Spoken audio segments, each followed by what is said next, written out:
Plume Rebelle, c'est un concours de nouvelles qui est organisé depuis quelques années dans la région Alpes et depuis une dizaine d'années dans la région Franche-Comté. Nous nous inspirons, comme tout le temps avec Amnesty, de la Déclaration universelle des droits humains qui a été adoptée en 1948 par les Nations Unies et qui liste les 30 séries d'atteintes aux droits humains. Et pour faciliter la tâche des participants à ce concours de nouvelles, nous leur proposons chaque année 4 thèmes différents.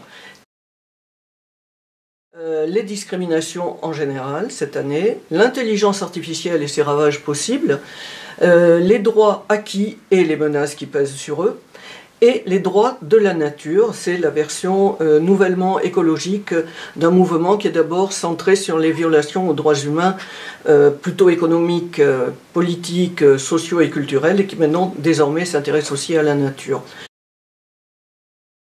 Alors ça s'adresse à des collégiens, des lycéens ou des post-bac, c'est-à-dire des étudiants, qu'ils soient en classe ou non, avec un prof ou non, avec une CPE éventuellement, seul ou en groupe.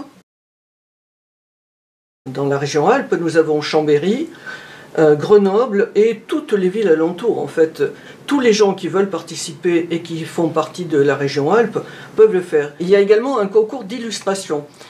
Donc qui attire des jeunes qui sont peut-être moins intéressés par l'écrit a priori, mais qui peuvent réaliser des affiches sur des nouvelles qui ont été publiées l'année d'avant et primées. Donc les nouvelles sont fournies et les illustrations sont exposées à Besançon pour toute la France.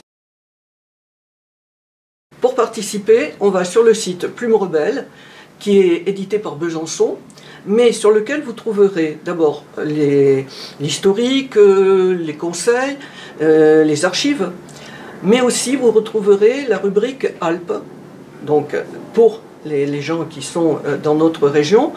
Et là, vous voyez à qui il faut adresser les nouvelles, comment. À Chambéry, où le jury a lieu à Chambéry, nous récupérons les nouvelles jusqu'à la mi-janvier. Et le jury a lieu, ça dépend du nombre de nouvelles, fin février, début mars. La remise des prix se fait dans chaque établissement ensuite. Les nouvelles qui sont primées sont éditées, c'est-à-dire dans un petit recueil comme celui-ci, et les meilleures d'entre elles sont ensuite envoyées pour un autre recueil à Besançon. Voilà. Nous ne faisons pas que imprimer les bonnes, entre guillemets, nouvelles, c'est-à-dire celles qui ont été primées. Nous éditons aussi d'autres nouvelles qui n'ont pas eu de prix parce qu'il y avait quelque chose qui n'allait pas, mais qui ont un quelque chose. Voilà. Qui peuvent être hors sujet, mais qui ont un tel talent que finalement on leur donne cette petite gratification.